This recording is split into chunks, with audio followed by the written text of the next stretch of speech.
Hi guys, welcome back to my channel. In this video I will teach you how to add the crossfade on the Snapchat. So if you want to make our transitions between two songs, so watch this video till the end, and if this video really helps you out, do subscribe to my channel.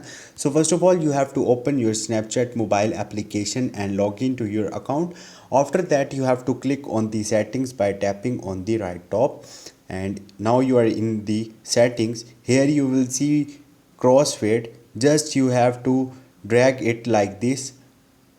You have to select this one, and once you will do it in this way, you can easily turn on the crossfade on your Spotify. And if I select it toward my left, you can see it's turned off. Simply drag it like this and it will work. So this is the way. Hope this video will helpful for you. If you have any question or any confusion, just drop a comment. I will try to help you. Thank you.